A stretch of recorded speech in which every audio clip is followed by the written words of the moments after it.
Hey guys, Jared Krause here, host of the Buying Online Businesses podcast. And in this episode, we get to speak to Ace Chapman. Now, Ace is a gun when it comes to online businesses. He's been a part of over hundreds of transactions. He owns over 40 online businesses now and is in the process of taking 3 of his companies public. So Ace knows a lot about how to buy online businesses. And in this episode, Ace and I talk about why it's such a shame that, like myself and himself and everybody else online, feels that to make money online, we need to start our own online business when 90% of all startups fail, and how hard it is to actually be a successful entrepreneur starting online businesses. We also talk about, why it's far better to buy online businesses rather than investing in offline businesses and real estate, and how much more cash flow positive it is and liquid it is. We also talk about the best type of online businesses that you should be buying according to your excitement and passion levels in a different niche or industry, and how to really get to that. And then we also talk about how to be raising funds and getting capital to buy a business yourself if you don't have all the money to buy your first online business or your second one or third one as you go along to building a portfolio of online businesses. So if you want to learn how to raise capital, get finance for your first online business, and buy a good online business that's right for you and excites you and you're passionate about it, you don't want to miss this episode with Ace Chapman.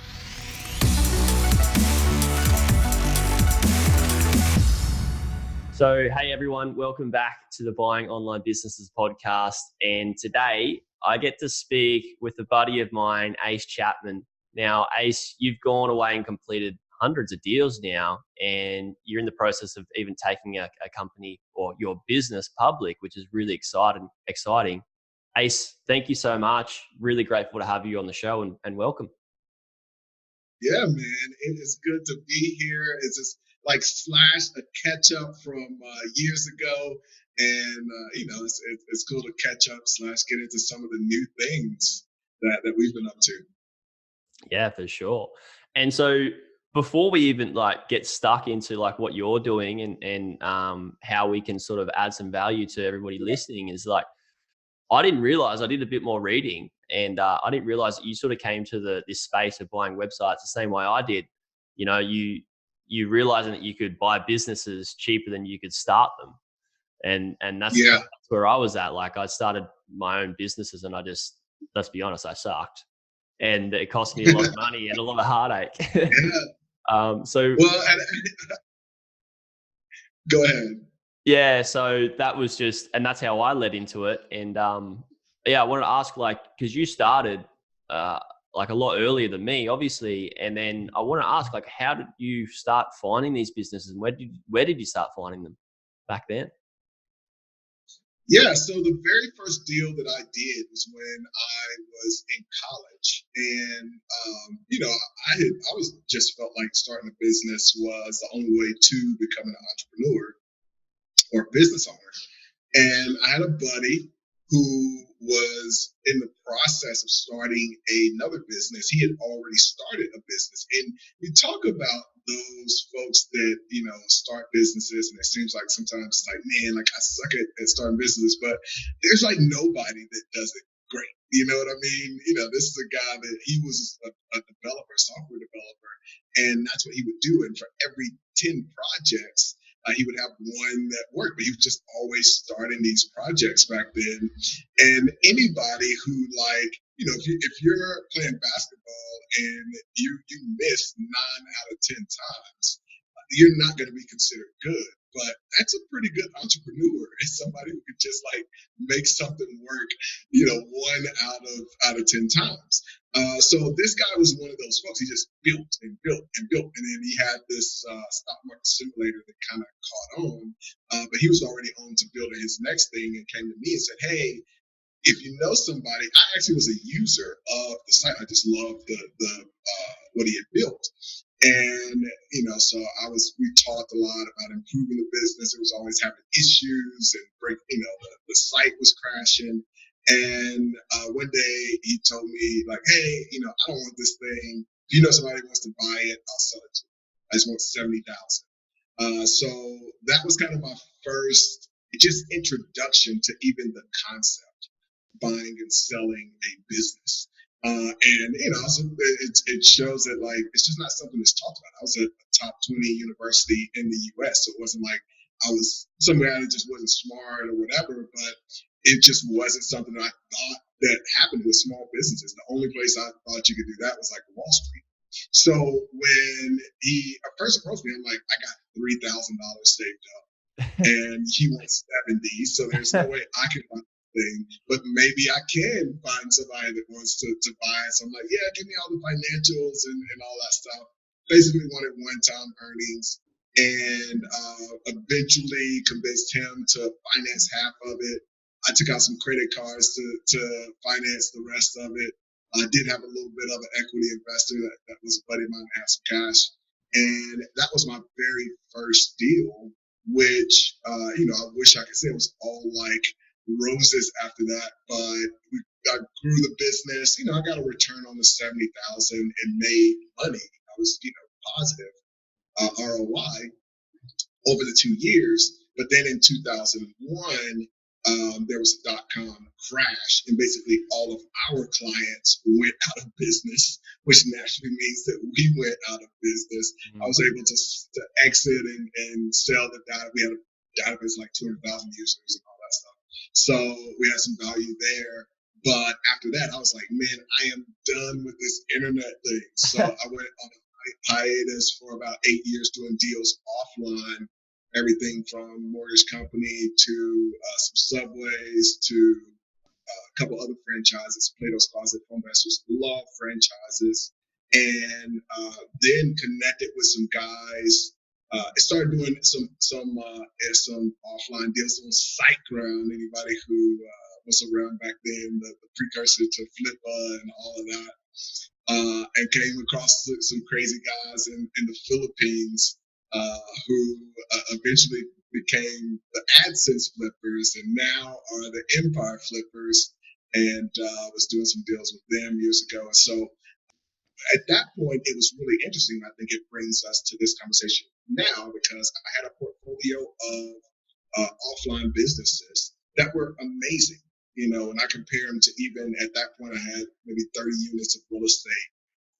And then I had about 10 business units. And then I had some websites. I can't remember how many I even had at that point. But, it was interesting to see, like, to have that portfolio and be able to compare between the three asset classes. Because, here I had 34 units of real estate. And, it still was a bunch of headaches. I had a manager, but even with the manager, I dealt with headaches and, just random stuff when you are dealing with real estate. Like, if I'm traveling around and the house in my name and there's some kind of violation or something. I remember one time we hired a guy to clean out one of the units. And so he cleans out all the stuff. He literally goes like 2 blocks away and just dumps it. And it's got like different envelopes and stuff with the address on it. So it was like open and shut case within the day. And I have to fly. At this point, I'm in Dominican Republic, and it's that's a big deal. And so I was like, no, like you as the owner have to come and answer to this, and like it's all this stuff. I'm like, oh my. So there was those kinds of things, in addition to the fact that just the cash flow wasn't great. Like it's an amazing long-term investment, but I wasn't getting a lot of cash flow. A lot of cash flow, I had to go back into it. And that's what you hear from a lot of investors. So, tax-wise, it was amazing. And, with long-term wealth building, it's incredible. But with like cash flow and headaches, it wasn't great. So then you move over to the assets that were offline businesses. And the cash flow was awesome, especially with the franchises, but the headaches were still high. So better cash flow, instead of buying things that were at like a 15 multiple in the real estate world, I was buying things or own things that were like a 3 multiple. So literally increasing the cash flow by 5 times just by coming over to this asset class. Yeah, hugely. And Yeah. So I'm like, okay, these things are amazing, but you're still dealing with headaches, on some tanning salons. And I get calls like, oh, we got this issue with this tenant bed, or we got this complaining customer. She only wants to talk to the owner, and you're just dealing with those kinds of things. Yeah. And so then I come over to the asset class that we're talking about with online businesses, and the cash flow was really great. The headaches were really minimal. I wasn't being called or summoned by a court because of some crazy thing that happened. And, long term, it's something that's more scalable than any of the other two. And that was probably the biggest kind of hidden benefit. I had some of those where we were able to take something and just 3x it. And the idea of, and I just was talking to an agency before this call, which was one of the reasons I was a little bit behind on a deal. And, we've got a little blog that we took over last year. And, it's one of those, it's at about 4 times. And you look at being able to do that in real estate, buying a piece of real estate and then 4x the value that it's just not going to happen. Even trying to sell that real estate in the short time frame that you can when you sell a website. I mean, it's all digital, right? Yeah. That's a huge factor.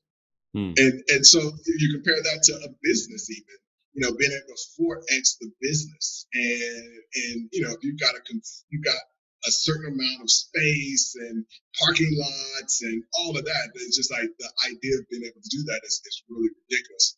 And then the other factor is liquidity, which I actually think real estate would be number 2 on the list.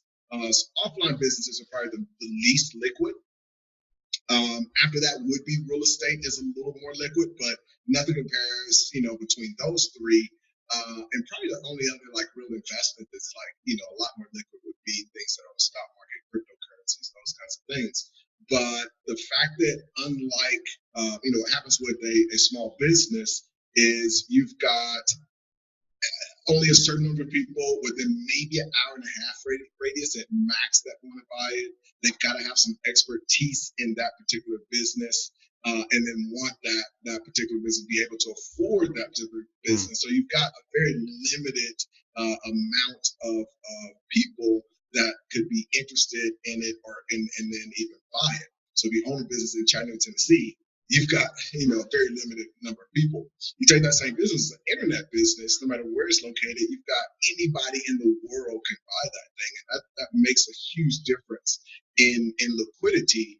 And in addition, even if it's a business that sells food and you're selling online, a lot of those skills that you're going to need to be able to run that are going to be easily learnable. Whereas if you own a restaurant that's offline, it can be really tough to get over that learning curve. So it just became obvious between those 3 assets, like, all right, I need to double down on these. I actually, that's been over the course of 10 years, which gives you a sense of how long it can take to sell real estate, that I was able to exit those 34 units. We just sold the last one last year.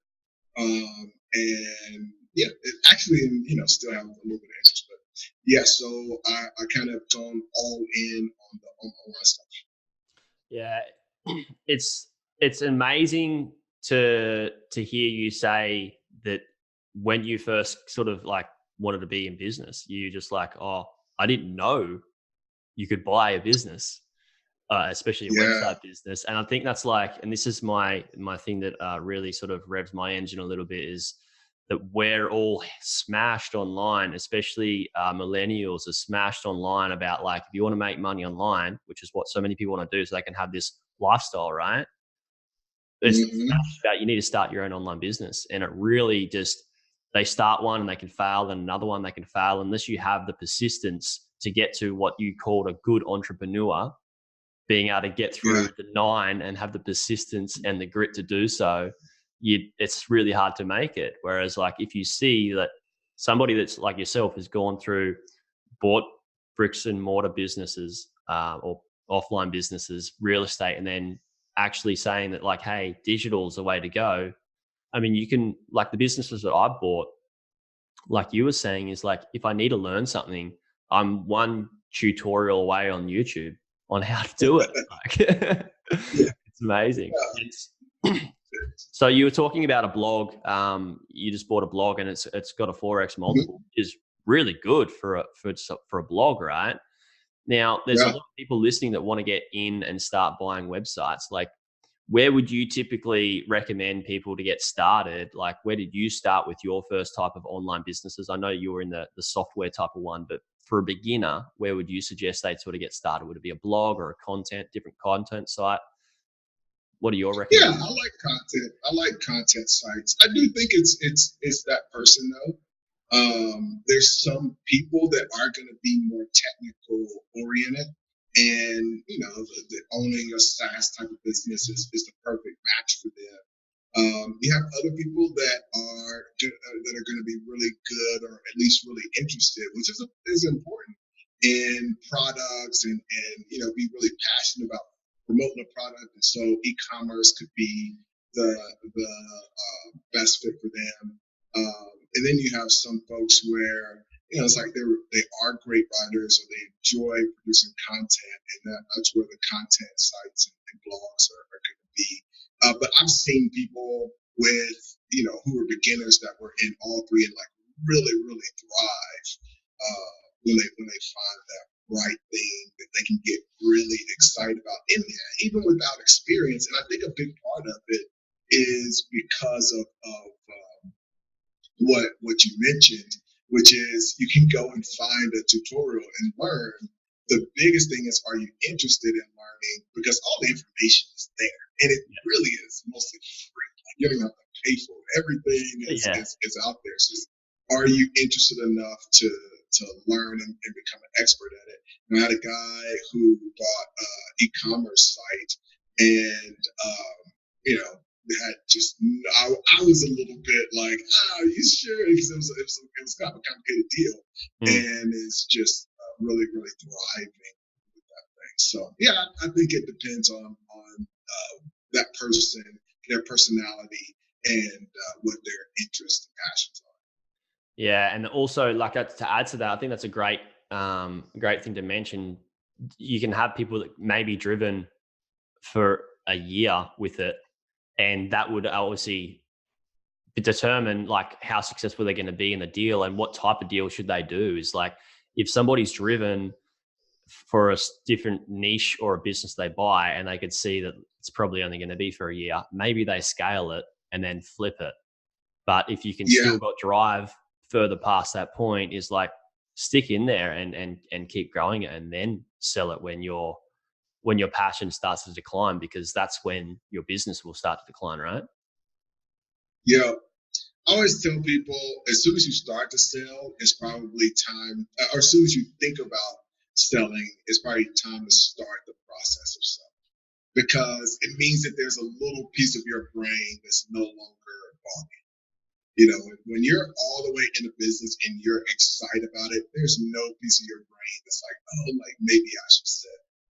But as soon as that crosses your mind that maybe you should sell, it's probably time to start working on selling.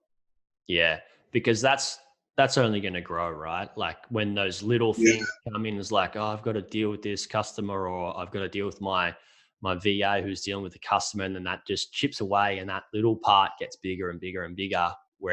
And I've seen it where people are just in a position where they have their business and they're just so over it, they can't even muster the yeah, strength to just list it. Like, they're just like, oh, I just let yeah, it die. And that's like money on the table gone for them. And also, if it's a good business, you're like preventing people from getting the services that are actually needed and really providing value that yeah, people actually want, which is a huge shame, right? yeah, yeah. And you're literally throwing away money. Yeah. The fact that you've got this great business, and I've seen it, man.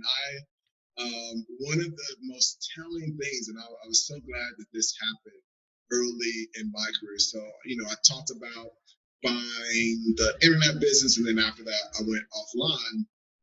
And so, in my early 20s, I'm buying some local businesses, from Chattanooga, it's a small place. So, a young Black kid buying businesses, the word gets around pretty quickly.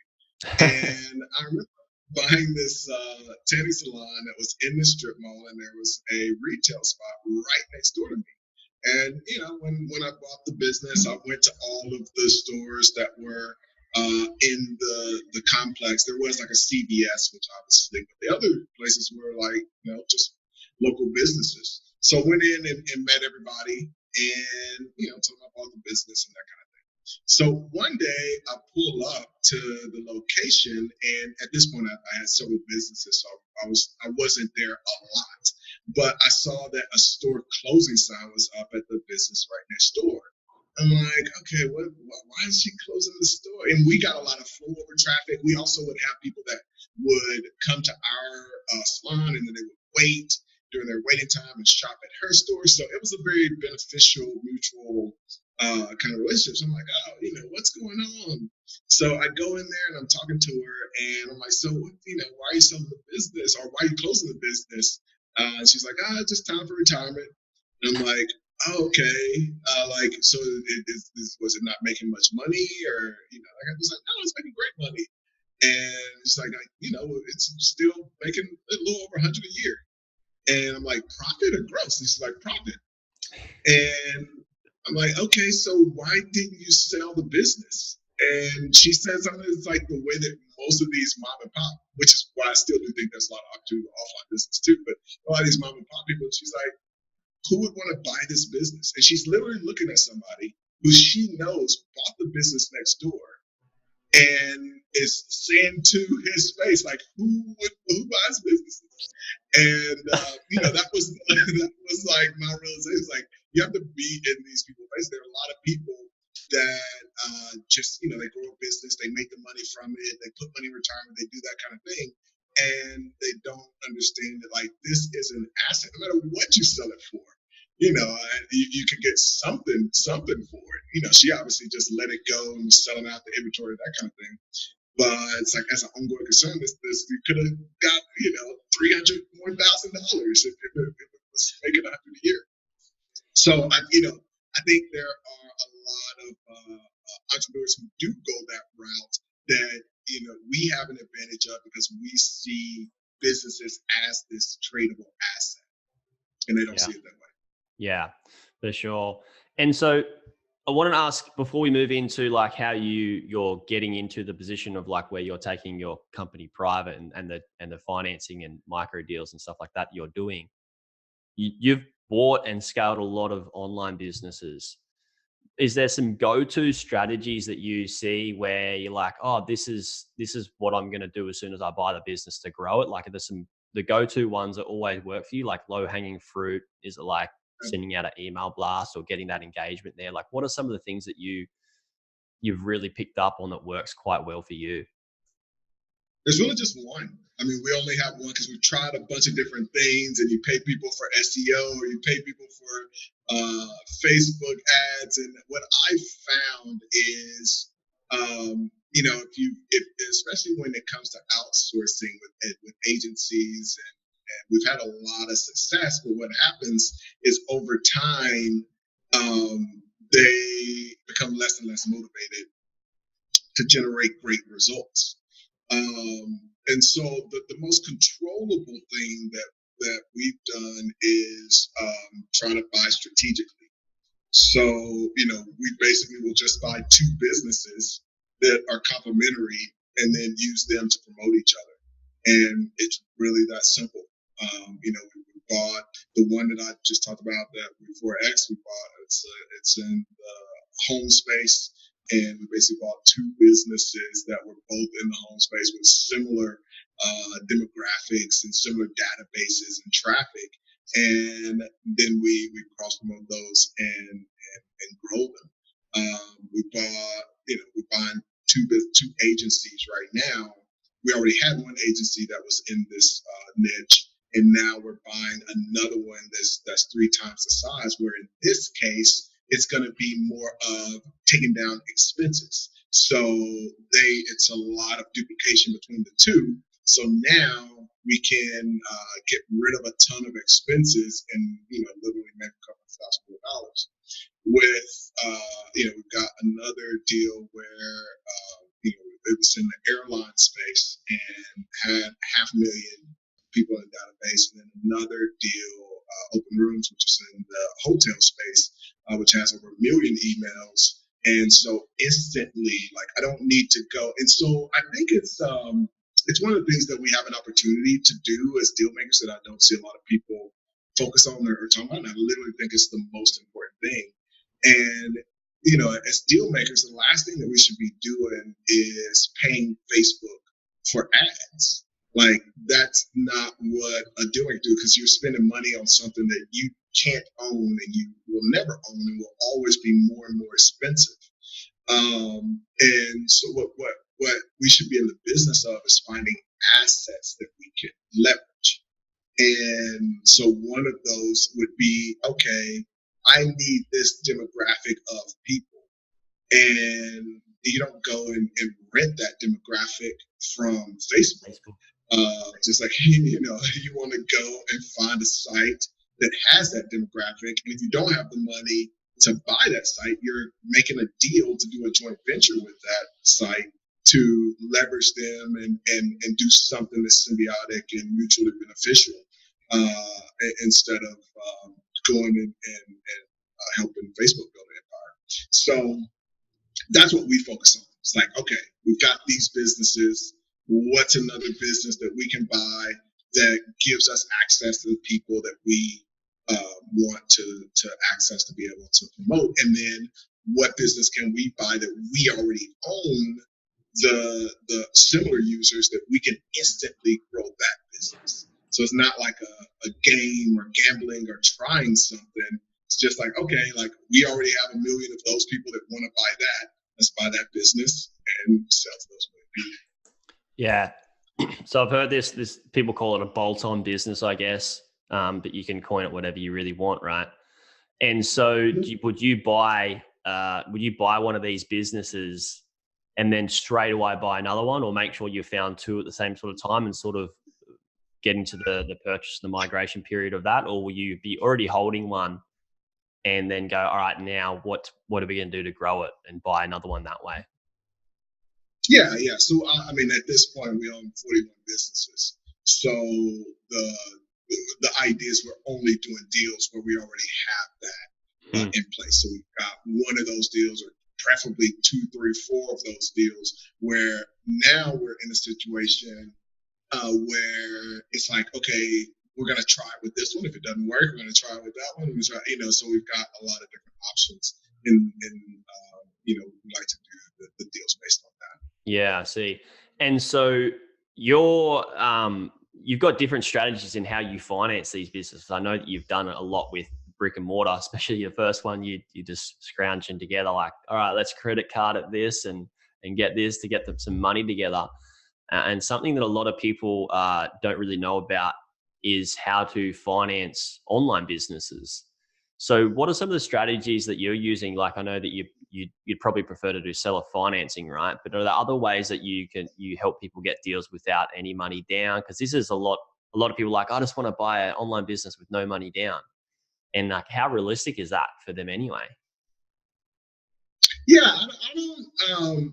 I think early on it was more of a reflection of even, I didn't have much cash. So I had to do things that were no money down. And so that was mostly what I talked about.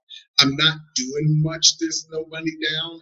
And I'm more about just go and raise the capital. And that's what I learned later on. And that's how you do no money down, is you have access to capital.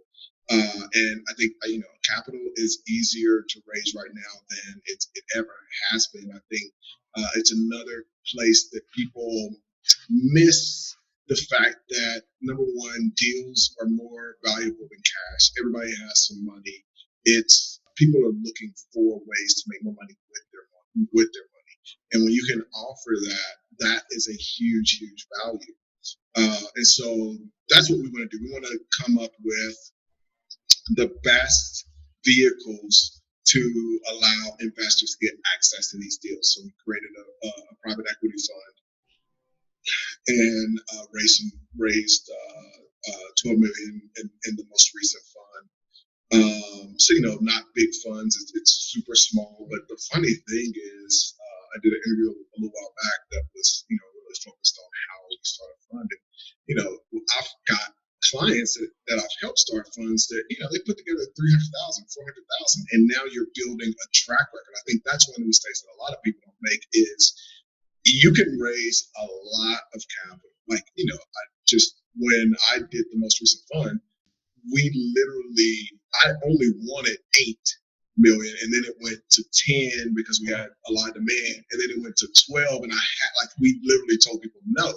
And so, even today, I spend more time telling investors that they can't invest because we were already full on a deal than, even for deals that are outside the fund, than telling them that we will. And we didn't even invest the whole 12 just because we have a lot of places to get capital. So it's having that. We did the fund. We're introducing a cryptocurrency that will allow people to do micro investments in the space, which I'm really excited about, and also provide liquidity. And then we're taking 3 companies public.